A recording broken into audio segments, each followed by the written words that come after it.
Hi, I'm Kripa. I blog with Ishtyle While and at Iris Montage. Ishtyle While is my fashion and beauty blog, while Iris Montage is my food and travel blog. I'm basically a master's in biochemistry, but I teach chemistry, so my full-time job would be chemistry tuitions. And then in the rest of the time, whenever I get time, I blog. In one word, chaotic. I try to be as planned as possible, but more often than not, that doesn't happen. My day starts off with getting things ready for the family, breakfast, lunch, regular household chores, and then once my husband leaves to work, I get a little bit of time to either blog or work on question papers for class. Then lunch, and then I usually have classes in the afternoon time. Post classes, make dinner, and then after dinner I sit down and work on the blog for a little more. So yeah, that's a typical day in my life.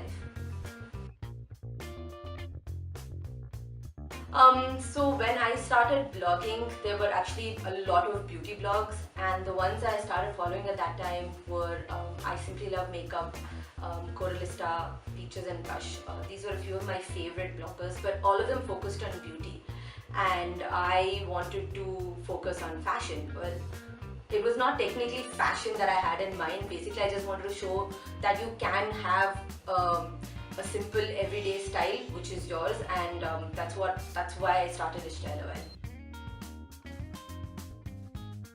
While. I think one of the biggest challenges that I faced was actually making the time to shoot, because when I started blogging, I had a full-time job as a teacher, plus I was taking tuitions every day in the evenings, so that was like 8 to 4 and then 4 to 7, so I did not get any time to shoot. And then weekends was mostly catching up with friends and of course more work from school.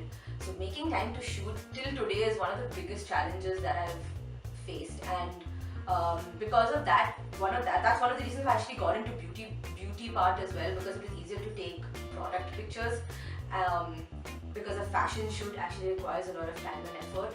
So yeah, in terms of opportunities, what I like the most is that I've gotten to work with a lot of small brands, upcoming designers, people who are not really exposed to the digital world but are doing fabulous work in the field of fashion. And that is something that I have really enjoyed, especially discovering this and helping my readers to also discover these kind of brands. It's like supporting the local artisans, which I really like. Okay, so actually I've had a blog since 2006. As soon as Blogspot started picking up a little bit of traction, I had a personal blog. So I've been into writing since I was a child. I've had multiple diaries and journals and things that I used to write in. So my first blog actually was a very personal blog where I had a lot of my short verses, short stories put up. And then slowly I started the fashion blog. Again, I didn't start it with the idea of it going into a business form or commercial mode at all.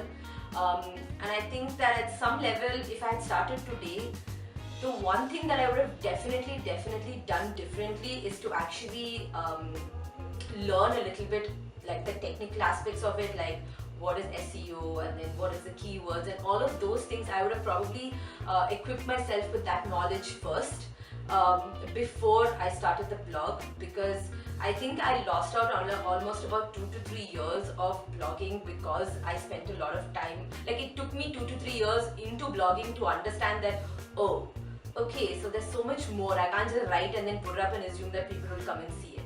So yeah, I would definitely equip myself a little bit more with regards to content marketing and, like I said, the technical aspects of blogging if I started today.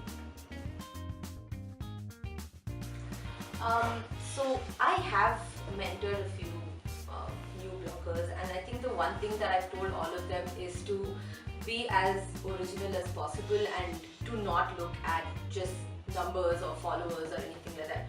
While numbers are important, you can't just create content based upon the fact that you want to hit a certain number of followers on Instagram or a certain number of views on your blog post. You've got to keep it real, you've got to keep it you, and you definitely have to decide on a niche. I think it's important that you understand what is your strengths and what you like to talk about the best, and don't just randomly talk about everything because everyone's talking about it. I mean, that doesn't help at all, because if everyone's talking about the same thing, your voice is just gonna get lost in the crowd anyway. So that's definitely the one thing that I would tell any new vlogger or anyone who's starting out now. Bangalore. I'm not an animal person at all. Please don't hit me. But no, I'm terrified of animals in general, even the cows on the road. So. Mind reading. I'm looking forward to actually making more time to write, because now with 2 blogs, yeah, my content has not been as regular as I want it to be. So that's something I definitely want to work on. Last year I kept giving the excuse of, yeah, newly married, settling into a new house and all that jazz, but let's be real, that was not the truth. It was just some sheer amount of laziness which had set in. But this year I definitely want to be a lot more regular, because there's a lot of things that I want to write about, but I just need to figure out the time for it. Life of Miss K's.